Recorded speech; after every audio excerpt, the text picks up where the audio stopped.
You have a website, therefore you need to drive traffic to it. And that's what we're going to be talking about today. Unlike Field of Dreams, where they say if you build it, they will come, that just doesn't happen with websites. You have to do something, whether it's search engine optimization, whether it's getting in front of other people's audiences, using paid ads. We'll go over a number of these things and how they work. But you've got to do something to drive traffic to your website. Otherwise, it will sit there in obscurity. No one will ever know it. And then you will not make any money from whatever it is that you have to offer to help people with their problems. So, why don't we go ahead and get started with that? But before we do, I just want to share a couple things with you. And one is that I have a free PDF download for you. It's called the Top 10 Questions About a High Converting Website. And you can go to conversionquestions.com. So you can see it there on the screen. Also, there is a link in the description below.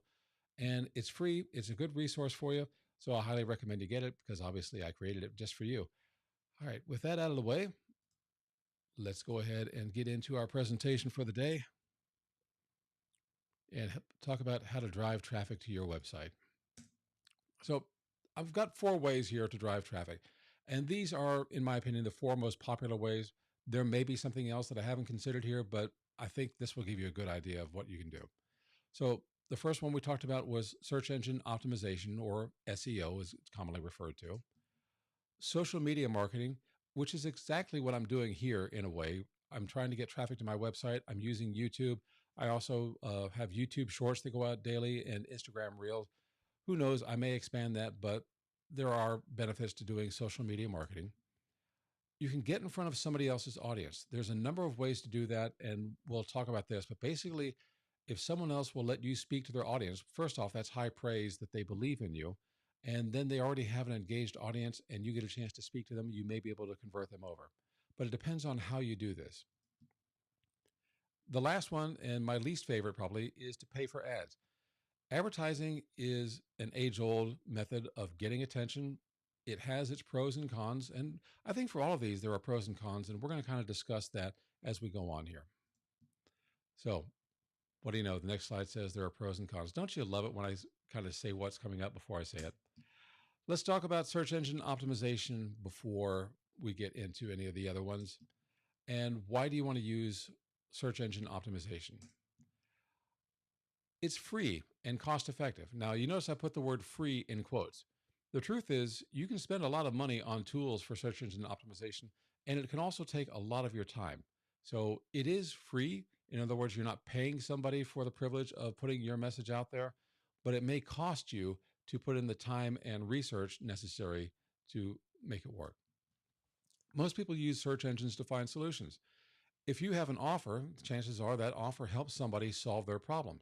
Well, people go to search engines such as Google, Bing, or YouTube is also a search engine, and they're going there searching for questions about how do I solve this? How do I fix this? Something along that nature. They're looking for help. And if you have optimized your site, you can be one of those folks that show up in the results that they get, and that will drive people toward your website. It increases organic traffic. And I always love this phrase, organic traffic, as if it were something that was growing out of the dirt. But that's kind of what they're talking about. Is it's not that you have sent off a link to somebody, they click and come back to you. This is where the organic traffic is. People find it and come to you without having clicked a link in an ad or some other resource that you put out. It's also a credibility boost when you rank high on the first page of a search engine.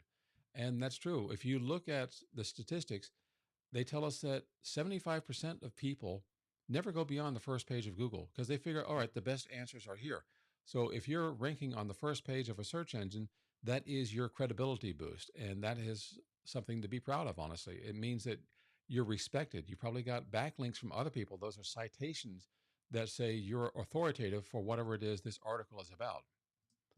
And it has long-term results. Once you rank on Google, chances are you're going to continue ranking. Now, you may creep down if you don't update your information every once in a while, or if you don't add more backlinks. But for the most part, when you make it to a certain page on a search result, you're kind of there.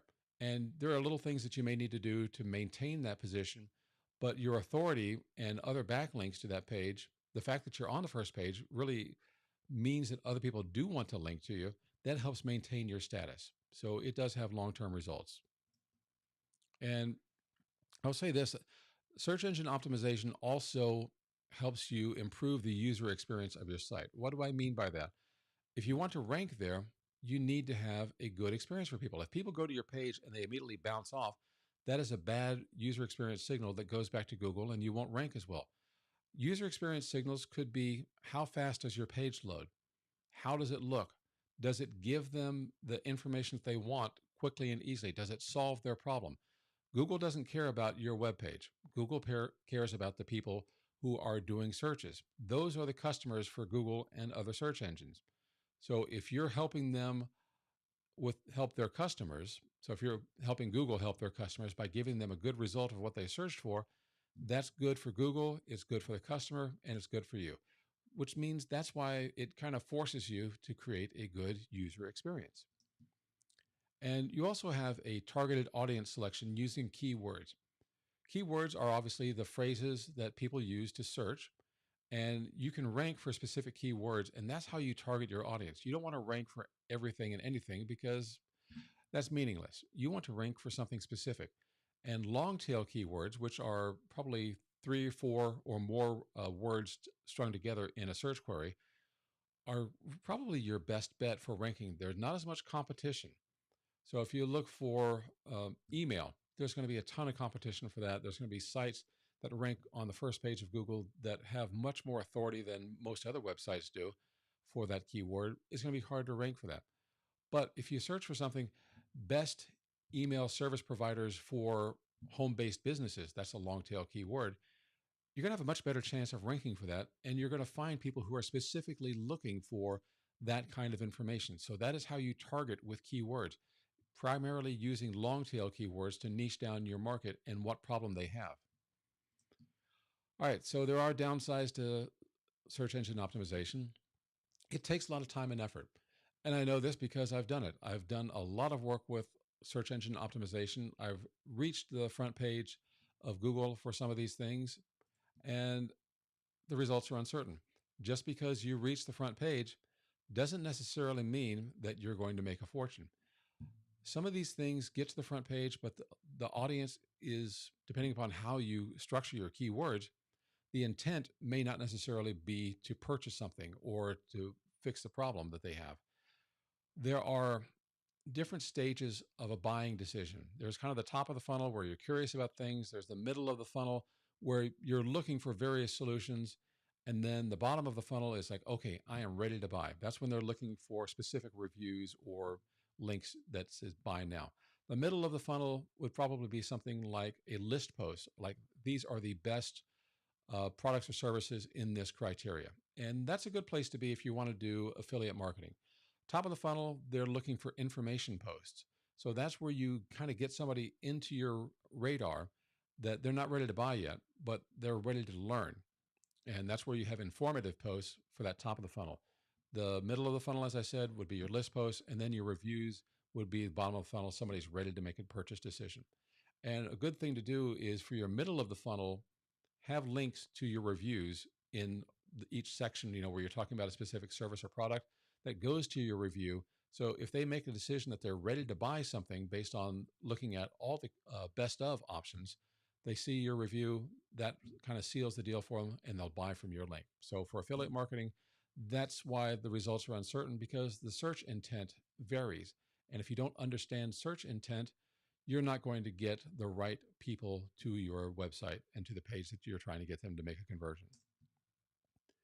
As I said, there is high competition, particularly for keywords that are very popular. If you're trying to rank for web hosting, for example, good luck. There are a lot of people out there trying to rank for web hosting, and that is going to be a very difficult thing to go for. Same thing with photography. If you want to rank for photography, well, it's very vague and very broad, and you're probably going to be beat out by camera stores, camera brands, and other systems like that. So high competition at the top end of short keywords, but as you go down with those long tail keywords, you reduce the competition. You also reduce the audience, but the audience you're getting is much more refined. There is technical complexity to this, and make no doubt about it. You need to be able to put in your time and attention to understand the search intent, to understand your keyword research, to write your articles. And even once you've done that, there's no guarantee that it's going to give you everything that maybe you were hoping for. So be prepared to understand there's some technical complexity to ranking factors. There are on page ranking factors, which are things you can control. There are off page ranking factors, such as links to your site, which you can ask for, but you can't control it. There are technical factors, which we talked about the speed of your site, how well your site conveys the information. So there are different technical factors and complexity factors that you just simply have to keep in mind when trying to do search engine optimization. And as I said, for the technical factors, or excuse me, the off page factors, it requires link building. Sometimes, if you can rank for something, you'll get links automatically, but they may not be good quality links. One of my sites where I have my photography page, I have 18,000 backlinks. Most of those backlinks are from low authority sites, so they don't really move the needle to move that site up higher in the search rankings. There are certain topics where I rank very well, and there are certain topics where I have to fight like everybody else does. That's because search engines like Google kind of try to figure out where you fit in search engine rankings. And if they say that you've demonstrated authority on this topic, then your articles on that topic will rank higher. If you try to add something else that doesn't fit where they've decided that you are an authority, then you're not going to do so well. So you don't necessarily have just one site rating, and that means everything you write is going to rank very well. You need to build authority. And link building is part of that. Getting backlinks from other sites, particularly high authority sites, is a way to get a citation of trust. And that's what link building is really all about. And also, search engine algorithms can and do change and undo your success. Google, for example, has many different updates to its core site per year. They have other helpful updates or helpful content updates, they call them. And they change their mind on what should rank. And they do that from time to time. And occasionally, this causes people who are ranking very high because they did what Google said before to suddenly drop and crash. And as they lose traffic, they lose revenue. Well, this is where you have to go study Google's guidelines. They will kind of give you a hint ahead of time. And I do say hint, not directions, because they're not specific about what they want. They kind of are vague in their terminology in their Google Webmaster guidelines. If you follow that and then a core update comes out, it'll probably boost your rankings. But if you haven't followed that to the latest and greatest things that have come out in their guidelines, there's a chance that you're going to drop. What worked in the past may not work today, and your rankings may just suddenly crater based upon a Google core algorithm update. And as I said, those can happen multiple times per year. All right, so let's move on and talk about social media marketing. Why use it? There is a wide reach and audience potential. So, for example, I'm doing my social media primarily on YouTube. There are billions and billions of people every day on YouTube looking for something. Some people want entertainment, some people are looking to resolve problems.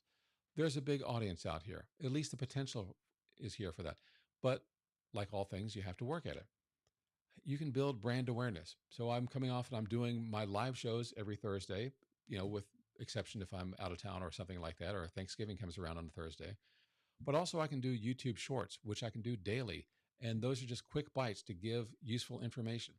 And that is a strategy for using social media. Other people do this with Instagram Reels or putting things out there. Some people do it with Facebook. They create groups, they do Facebook Live, and others do TikTok. My daughter has a TikTok account. She will get thousands, hundreds of thousands, and occasionally even millions of views on something that she puts out for her art lessons. But the reach is there. It's what you do with that reach and building the brand awareness that really matters for helping drive people to your website. And that's what you want to do is you want to have something on social media where you can drive people to your website with links. Instagram is a bit of a challenge because you only get one link there officially. There are tools that will let you build more links, like Linktree and Tap Bio will let you have more than one link in there.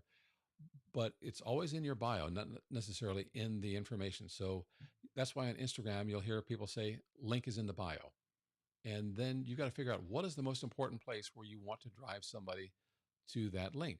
Well, that's kind of where you're going to have maybe your offer that's for sale. Maybe you have a list builder or a lead magnet, kind of I introduced at the start of this show. You want to give a link where people can go there and get inside of your realm so that you have a way to communicate with them rather than relying upon algorithms on social media. And the other part is whatever you offer them needs to be valuable to them. People aren't just going to give away their email address for nothing. They want to get some kind of value. Now, after I've delivered my lead magnet, the article, or excuse me, the PDF I just mentioned, there's a weekly series of emails, and those aren't designed to sell. Those are designed to give value. What I do with that is I'll bring up a topic underneath my niche, which is to help home-based small businesses create a high converting website. Well, everything I email is about that topic. And I've got a pretty good retention rate on that. People don't really unsubscribe from those emails because each one of them is giving them some value. And that in itself isn't selling, but when I've got something to sell, then I've got people on an email list that I can go off and make an offer to them. So that is why you want to be able to drive website traffic using links in your social media. So if you look in the description for this video and my others, you'll see that there is a link to my website, and there's a link to my social media as well. But primarily what I'm looking at is, can I get somebody to join my email list, give them some value, and then maybe one day make them an offer. It gives you a chance to do content promotion. And this is something I kind of tell people, you need to be known for something. And traditionally, that is known for one thing. You want to be known as the go-to resource for whatever problem that you solve. And let's talk about this in a couple of examples. So in photography, Scott Kelby is very popular. He's a book author, but he does a lot of training, and he's got a site called Kelby One. And quite simply, he's the Photoshop guy. Now, he teaches more than that. He teaches Photoshop, Lightroom. He teaches other software products. He also teaches a lot of things about photography. But if you sum it up in a short phrase, he is the Photoshop guy. You want to be known for something like that. You want to be known as the go-to resource, the expert in your field. And if you're all over the place, then you're not going to be known for that. So be known for something and do your content promotion about that one thing. And there's also community building opportunities here. So every week when Scott Kelby does his weekly live show, there's a ton of regular folks that go in and join that. There's a lot of discussion in the community going back and forth. He's got his website community for people to have discussions. There's a great example for community building. And that community, even if they're not your customers, they will help build other fans. They'll have discussions about what it is that you're known for. And that will help you create some conversions as well and get people into your site so that you can communicate with them when you have an offer to make. And then there are analytics and insights. This is a nice thing about social media. It'll tell you how well is each post doing, and whether that's a video or a Twitter post or an Instagram post, whatever it may be, you'll get analytics as to how it's doing. And that kind of tells you which subtopics of your niche are resonating well, or maybe it tells you which day of the week is better for getting a response, which time of day is better for getting a response. And you can kind of play around with that to see what works best. And it's also going to be seasonal, depending upon what you're doing. Summertime is kind of a low season for a lot of people in websites and social media because people are on vacation, they're out doing things, and kids are on summer break. So you understand that seasons go up and down, but those analytics and insights will let you know when is your best time to make an offer. All right, so let's talk about some of the downsides of using social media. Kind of like with search engines, there are frequent changes to the algorithms and policies. So YouTube in particular is kind of on this little wagon of making changes to its policies and making changes to its algorithms. What they promote one week may be different than what they promote another week. Their policies change frequently as well too. If you're not in a hot topic kind of zone, for example, politics would be a hot topic kind of zone, religion would be a hot topic kind of zone. Those things are going to get more scrutiny. With YouTube and with Google, there are things that they classify as your money or your life. So in other words, if you're talking about people's finances, if you're talking about people's health or how they live their life, those things get a lot more scrutiny, and their policies and algorithms are going to change on that. So while talking about financial topics can be very lucrative, it can also be very censored or monitored, and you may not do as well. Again, there's high competition in these things as well. But Google and YouTube realize this affects people's lives, and they don't want to be seen as a place for scammers to get in here who can do harm to somebody. So, and what their definition of harm is may be different than what yours is, but that's the intent behind it. They want to make sure that there are offers that are being made available, and who's going to rank for this is a reliable and trustworthy source. So the intent, I would say, is actually very good. But the changes to algorithms and policies may affect you on social media just as it does on search engines. There is limited organic reach. In other words, if somebody's going to get to your website from your social media content, they need to click a link. Very rarely are people going to go directly to your site because of something you said. Most likely, you have to refer them, give them a call to action to click a link in your description, click a link in your bio. And then that is directed traffic. It is not organic traffic. So at the beginning of this, again, when I showed my ebook, then I had a little pop-up that showed what the URL was. I mentioned go to conversionquestions.com. And if you do that without clicking a link, that is organic traffic. Most people won't do that. They're going to say, where's that link again? Oh, it's in the description. I can click that and get there easily. So the idea with social media is usually you want a call to action that drives them to click a link in either the description or the bio, depending on which platform you're using. And it's not going to have much organic reach. In other words, people aren't going to see or hear what you're saying and then immediately go over. Some will, but that's why I say it's limited. It's not the default behavior for most people who are looking at social media. It is highly competitive. And you can see this all over the place. There are tons of people on YouTube. There are tons of people on Instagram and Twitter. And also keep in mind, not only is it highly competitive, people are after your attention, but social media is supposed to be social. And a lot of people go there just to have fun. They have interests that they like. You know, I'm interested in photography. I'm interested in guitars. I have an Instagram account where I look at photography and guitars. And those are things that I'm not necessarily in the mood to buy something. I see ads on Instagram all the time. Very rarely do I click them. And very rarely are they related to the kind of topics that I'm actually interested in on that account. But, you know, I have dogs. So I look at dogs. And if I see something for a new harness or leash, well, maybe I'll click on that. But for the most part, I don't see the ads there as being relevant. What gets me is if I'm following somebody who has a product or service or an offer that I like, they're doing content marketing. When they come up with an offer, then I'm more likely to go ahead and click. But they've gotten my attention and they've brought me into their subscriber base on that social media platform, which is what everybody who is publishing on YouTube or Instagram or Twitter really is looking for. And that way they have a way to get past the competition. If you subscribe, then you see more of their media. You see more of their answers to common questions or answers to specific questions. And then when there's an offer made, you're aware of it. It is a heavy time and resource investment. So, look, I could have done this instead of going live. I could have done this as just a video goes out every Thursday at noon. And I could have batch processed a lot of those. And a lot of people do that. There's nothing wrong with that at all. The reason that I started doing these live is because I was looking forward to the day when I have enough of a live audience that we can have some interaction, we can have some question and answer. And I've had a few folks along the way, but I'm still rather new at this. So that hasn't built up yet. It takes time. And once that's in place, then I think the time and resource investment is definitely worth it. But in order to make this happen, look at what I've got to do for a YouTube Live. I've got a camera that I'm looking at. I've got a microphone here that I'm talking into. There's audio processing. I have software. In my case, I'm on an iMac, so there's a computer involved. The software I'm using is Ecamm Live. And I've got a couple of other tools over here. That is a time and resource commitment. You don't have to do all of that. If you want to, if you've got a mobile phone, you can just go out there and start recording. And that works great for shorts. It works great for reels. And it gives you a very authentic and mobile on the go kind of thing. But eventually, you're going to end up spending time. For example, I follow people who go through Orlando or go through Las Vegas and record videos of places they've experienced. Well, they've got to put a time investment into that.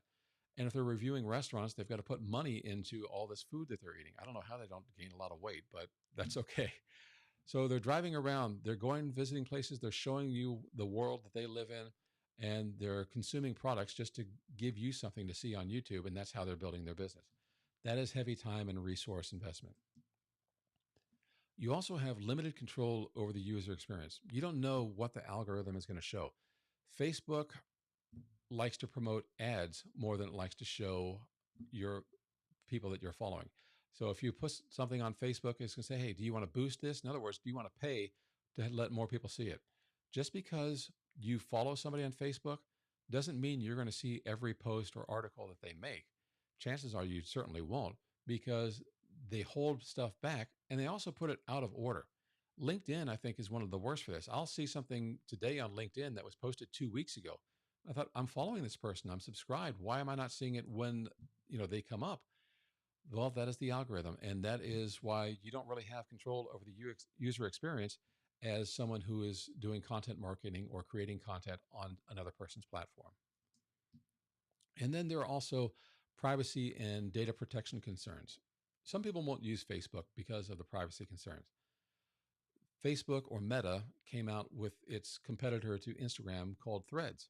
And I was interested, just like anybody else was, but I don't use it. If you look at the terms of there, they grant themselves rights to take information out of your phone for your financial information, your health information, and other stuff that you would consider private. Most people never read the terms and conditions for a social media network. They don't even know what they're giving up. But silently, their phone is transmitting confidential information, or at least something they thought was confidential, to Meta because they clicked the agreement.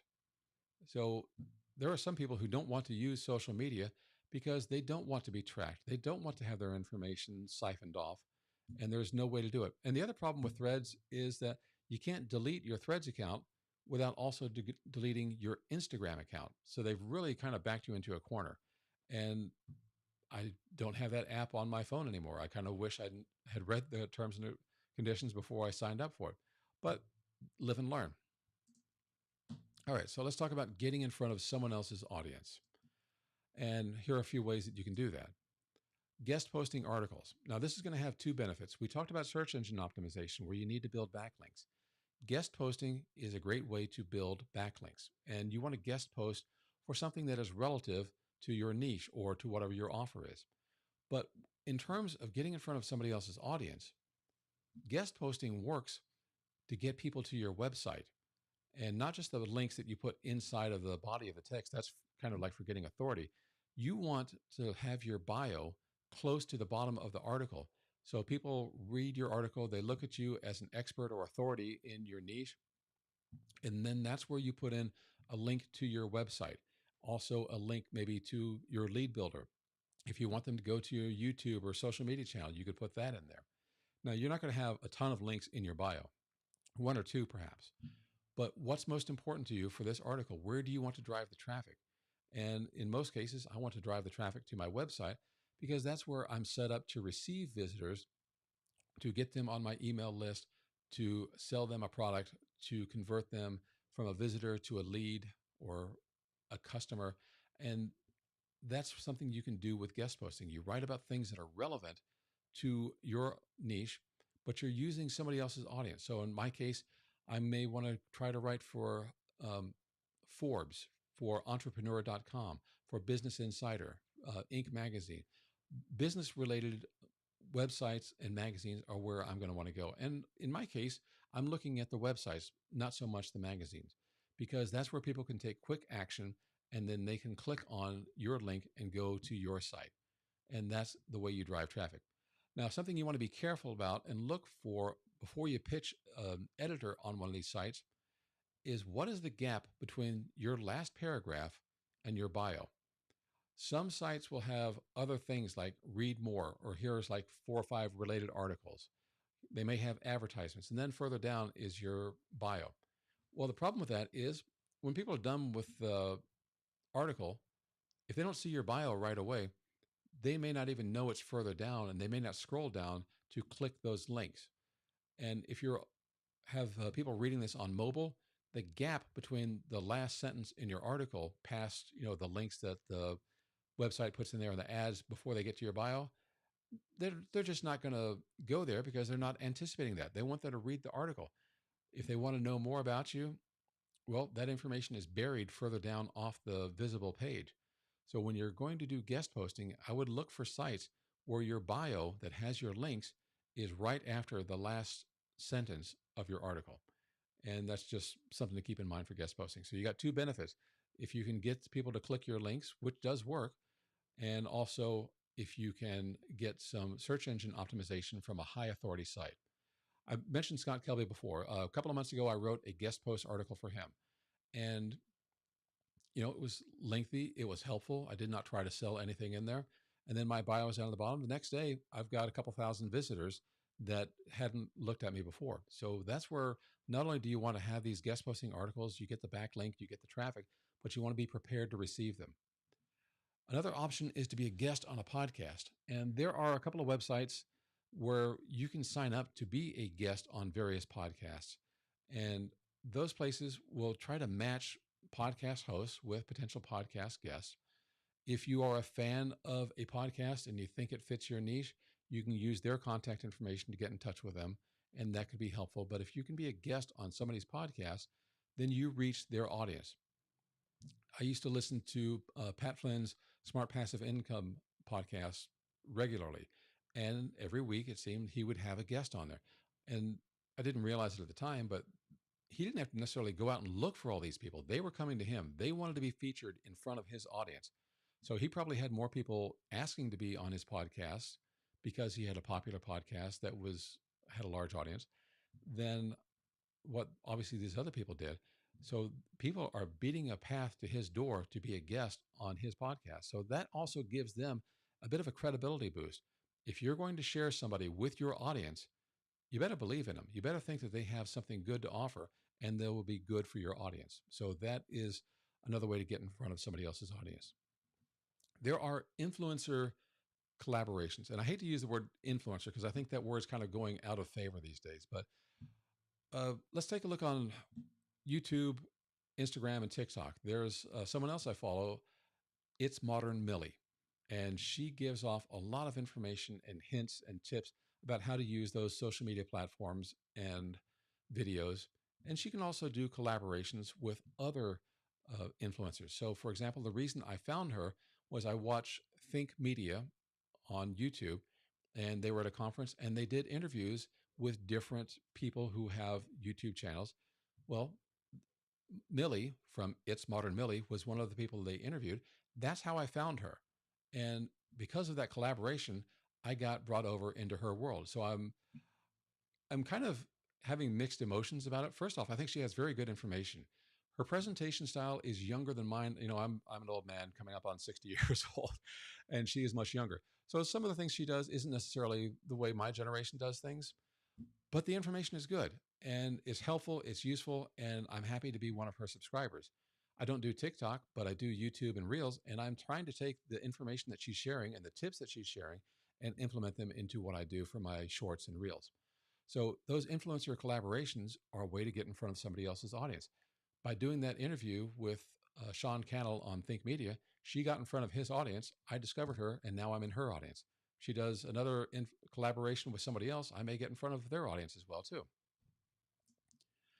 All right, joint webinars or events. There are times when you get in front of somebody's audience through a webinar. This happened recently with me as well. I am involved with Stu McLaren's audience, or I'm part of his audience. I went through his tribe. Well, it's not tribe anymore. It's now the membership experience course. I did it in 2020. I did it again this year. And also I joined his membership. He recently did a collaboration with a lady named Susie Moore, and she was talking specifically about guest posting. So I watched a webinar there, and she got in front of his audience. And it was a good webinar. I always found it very helpful. And of course, she had an offering that she made at the end of that. But that was a good way to get in front of somebody else's audience. Stu was happy to share what she had because it was beneficial to his audience as well, because anything that helps you drive more traffic is good for his audience so that they can be more successful in selling their memberships or their courses, whatever it is that they're doing. Events would be kind of like if you're going to a conference, again, somebody else puts on the conference and you're a speaker on the stage or you have a booth there, someplace you're getting in front of somebody else's audience. And speaking of conferences and speaking at conferences, that's the next tip. Being a conference speaker is helpful. It gets your name out there, it gets your brand awareness out there, and also it gets your message out there. There are people that I've become quite big fans of because I saw them at conferences. Let's go back to my photography, for example. There's a fashion photographer in New York named Lindsay Adler. I think she's absolutely brilliant. She takes beautiful portraits. She is phenomenal at lighting. She does a great job of setting the scene. She gets great models. She has great fashion options, and she like does a regular photo deconstruction. She shows, here's the picture I took and here's what it took to put it in there. I bought Lindsay's courses. I've watched Lindsay's courses on Creative Live. I've watched Lindsay's courses on Kelby One. I found out about Lindsay because she got in front of someone else's audience. She was a speaker at a conference. She was collaborating with other influencers, and I am a paying customer for Lindsay Adler. Matter of fact, a few years ago, I just happened to be sitting at the back of a speak. I had to be sitting at the back of one of the conference breakout sessions, and she came in and sat down next to me, not because she knew me or anything like that. So we got a brief chance to talk. It turns out this person who was speaking is someone she knows very well, and she was there to support him and also probably speak to him afterwards. But we just had a brief chat, and it was nice. It also gave me a little bit of a personal interaction with her, and I had something to talk about because I'd seen her speak. I knew her work, and it was just kind of a nice thing. If she hadn't been at that conference, I wouldn't have had that interaction, which maybe then helped me become a raving fan of hers and also one of her customers. All right, so here's the downside of an audience that you don't own. You have limited control. Doesn't matter which thing we're talking about, whether it's the podcast, whether you're being interviewed on a television station, or you're a speaker. They Whoever's putting those things on, they control how this works. So you don't go in there and do whatever you want. You go in there as a guest and say, "Here's what I have to offer," and then they're going to approve it and or not approve it. If you're going to get on stage, obviously they've approved it. They know what you're talking about, and you're going to get a certain time slot in a certain space, and that's it.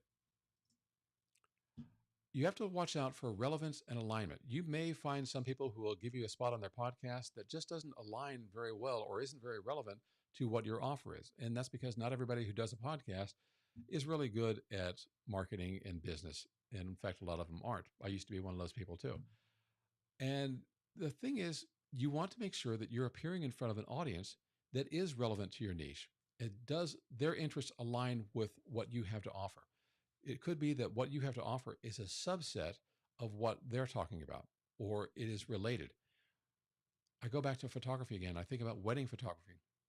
There are a lot of aspects about wedding photography, and not only the photographers, but at weddings in general, there are photographers, there are caterers, there are florists, there are wedding planners. If you find that you're one of those people and you go talk on a podcast about weddings, perfect. You're a subset of that. But if you go on a wedding photographer's uh, podcast and you talk about catering, well, your niche doesn't align so much with the audience for the wedding photographer because they're going to have other photographers that are interested in listening. And yeah, it might be interesting to hear what a caterer thinks, but how often is a wedding photographer going to hire a caterer? At best, these people refer business to one another, but that's usually within when they're within a given area. So you're depending upon third parties. And most of these you are depending upon third parties. But you have limited control and it depends upon what the third parties say and if they will or will not let you in front of their audience. You're competing with attention because there's usually other people that they're allowing to speak at a conference. There are other people that are on the podcast maybe next week. So there are different things like, is your attention really going to grab the audience that time that you're there? If you're speaking not on the main stage of the conference, but if you're speaking at one of the breakout sessions, well, there's usually half a dozen or more breakout sessions. So you're competing for attention. If you've ever been to a conference, you look at the things going for this hour at a conference, which one do I want to go to? And what your topic is has to resonate with the people that you want because otherwise they're going to go to something else. Or even their friends say, oh, come on with me to this one because it'll be more fun. So that's one of the downsides. There are potential negative associations. You need to know who you're asking and what they are about before you get in front of their platform. If it turns out that they say the wrong thing, insult somebody, or have they're just bilking their audience somehow, you're suddenly associated with them. You got to be careful who you associate your brand and your audience with to get in front of their audience, because if they go downhill, you kind of take some of the slide with them. And it is at best a temporary traffic boost. So when you get in front of somebody else's audience, it's there in the moment and then it's past. So if you get interviewed on a TV station that morning, you've got attention. The next morning, the news cycle moves on, nobody remembers your name. So you've got to make the most of your opportunity. And you may need to invest in resources. And by resources, that could be a number of things. What do you need to appear on a podcast? Do you have a microphone? Do you have the internet connection? Can you make it work? Do you need Zoom? Is the host going to provide you with any of the resources? If you're going to appear on somebody's conference, well, can you get there? I don't know that they're paying for everybody to get to the conference. It depends on which conference it is. If you're a paid speaker or if you're doing that on your own dime because you want to be there. So think about what it takes to get in front of somebody else's audience.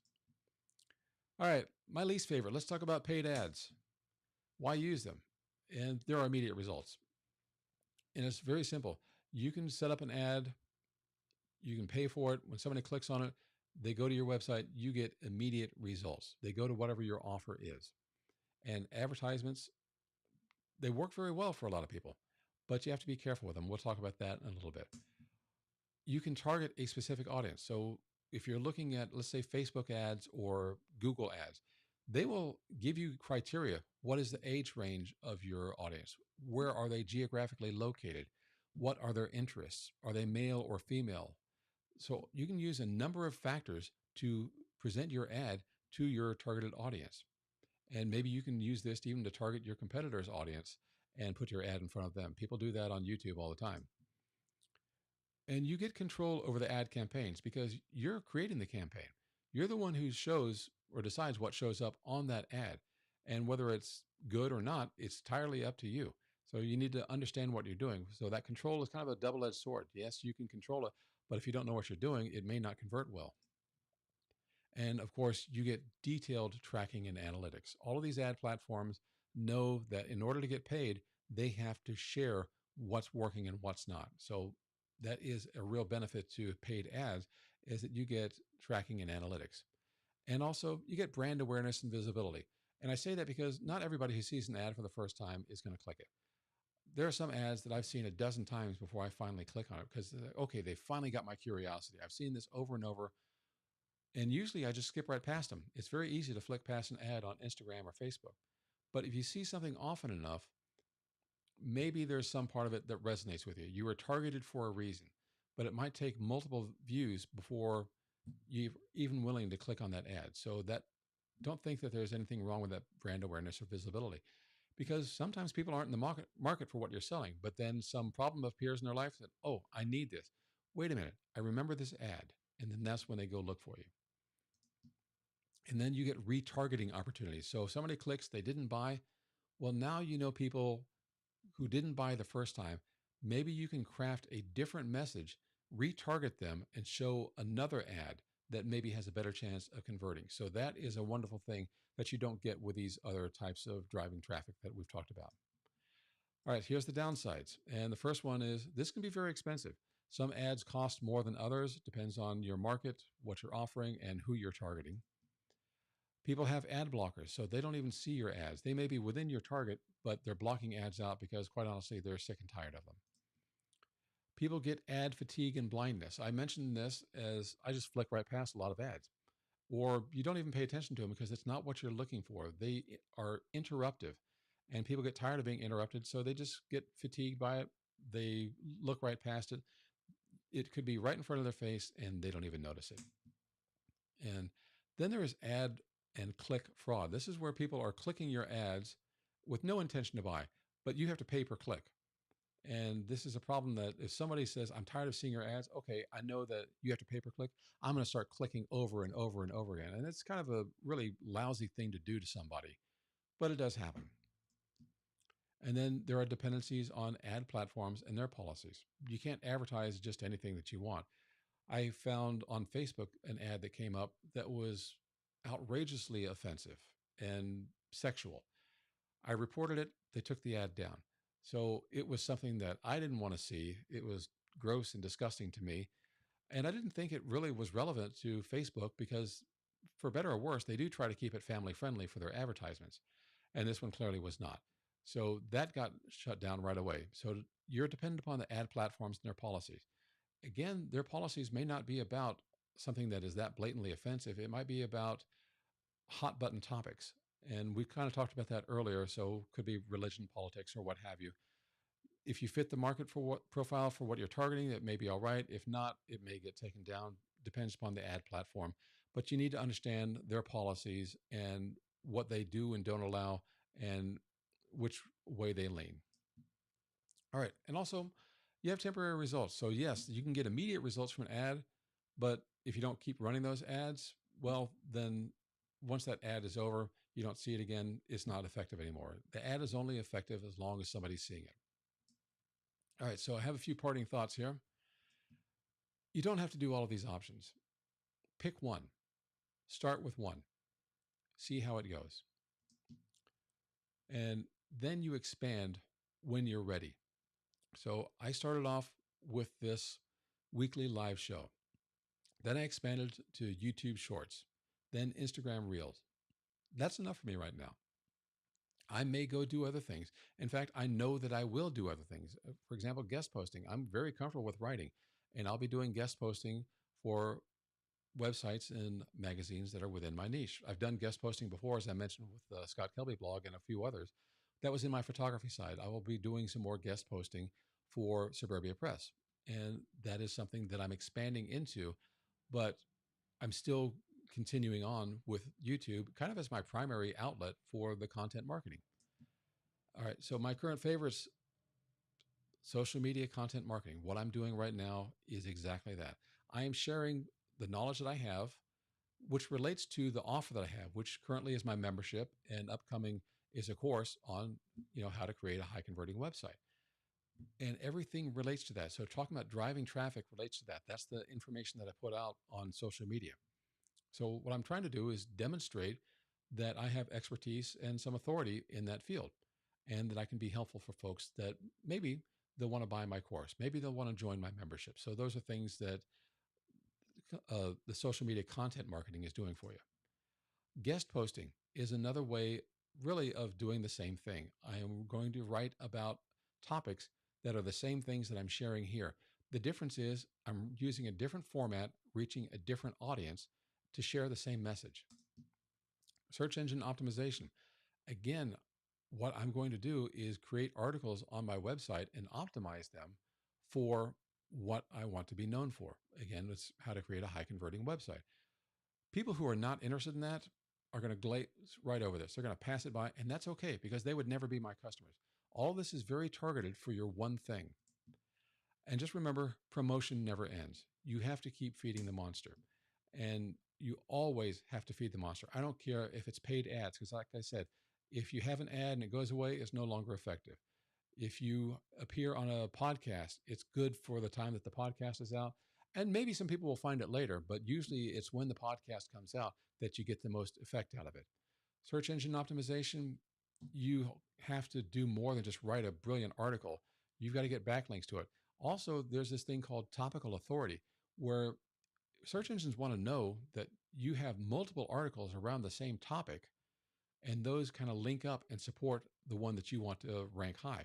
So you don't just write one article and you're done. No, you might have to write 10, 20, 50 articles to become considered relevant and authoritative for that topic. So you're always feeding the monster. So let's kind of recap. We talked about the pros and cons for search engine optimization, for social media marketing, for getting in front of somebody else's audience, and of course, for paid ads. And that's all I got to say about that. I hope this has been helpful to you.